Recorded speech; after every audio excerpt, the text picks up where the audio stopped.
This is Dr. Ned Hallowell for Distraction. This special episode is sponsored by Landmark College in beautiful Putney, Vermont, the college of choice for students who learn differently.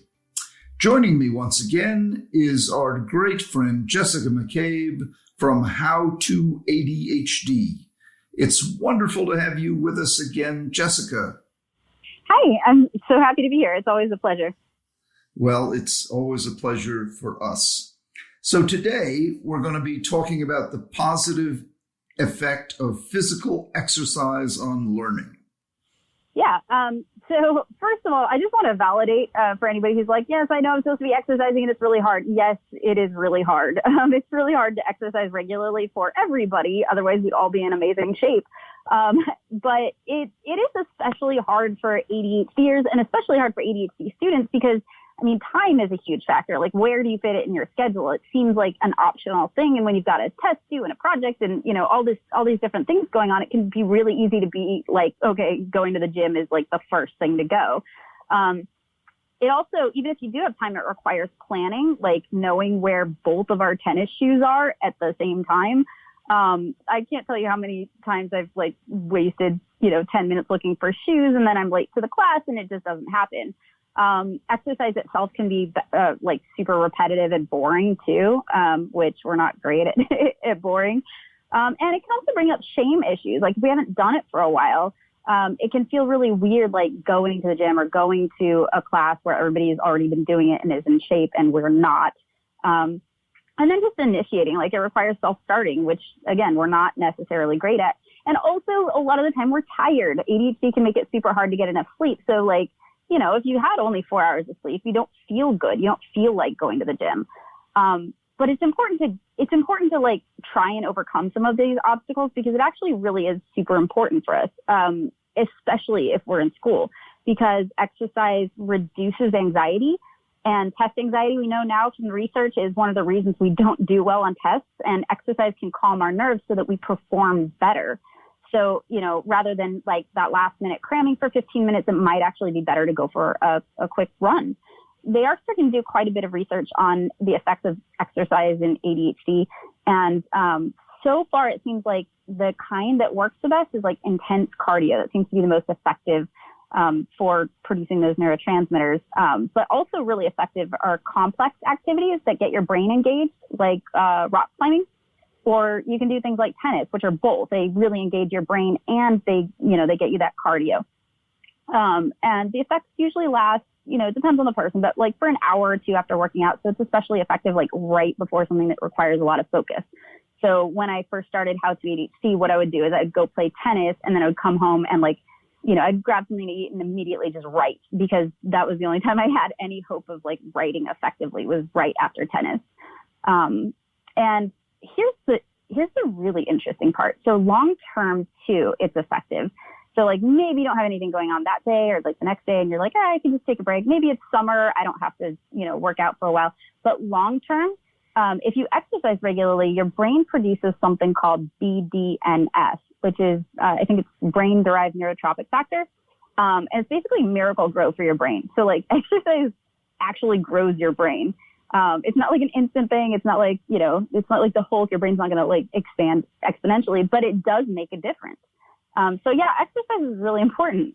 Yeah, my friend John Rady wrote a whole book about this called Spark, the revolutionary new science of exercise and the brain. And he summarizes just a ton of research.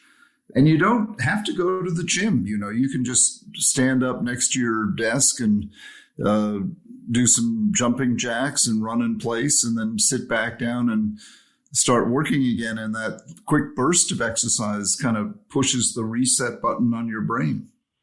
Yeah, I think that's a really good tip. And that's something that I would suggest too, is maybe if the idea of exercise feels really intimidating to you, because I know it can for me, especially if I haven't for a while, redefining what we think of as exercise can help. Anytime we walk to the fridge, technically that's exercise. It's not dedicated exercise, but yeah, just doing a push-up. You can start small and be okay, I'm working out again.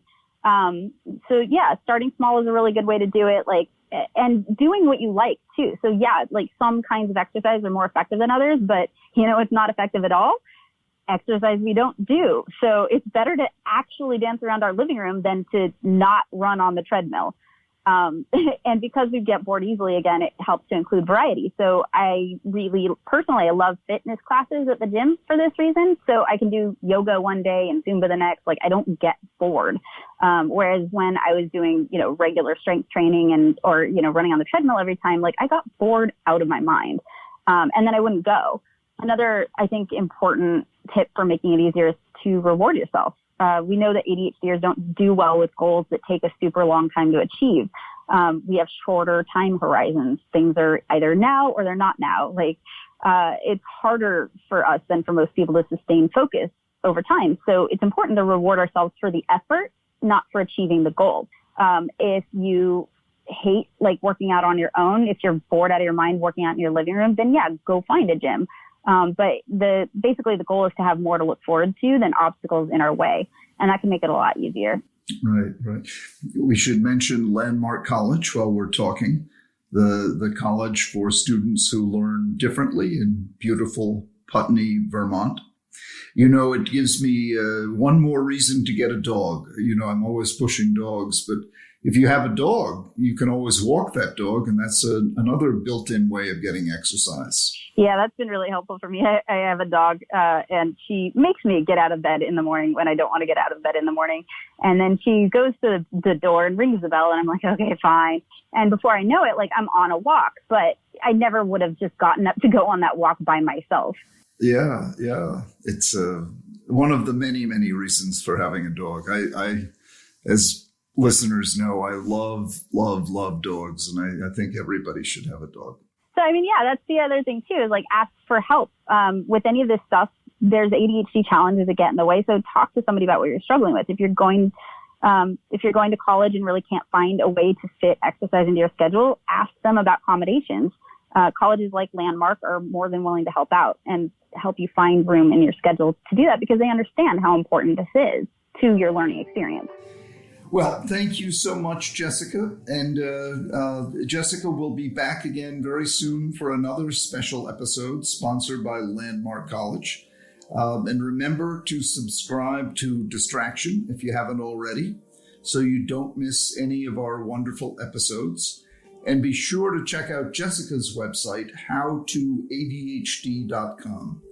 That's howtoadhd.com. Jessica, I can't tell you how many people have learned about ADHD from your terrific work. You've really brought it to a tremendous group of people, and you have a marvelous way of communicating that a lot of people really relate to.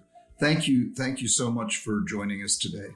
Thank you for having me. And yeah, it's been really exciting getting to introduce people to the tribe because I feel like once you understand how your brain works, you can work with it so much better. And again, thank Landmark College for sponsoring this episode. And please, listeners, go to lcdistraction.org to learn more.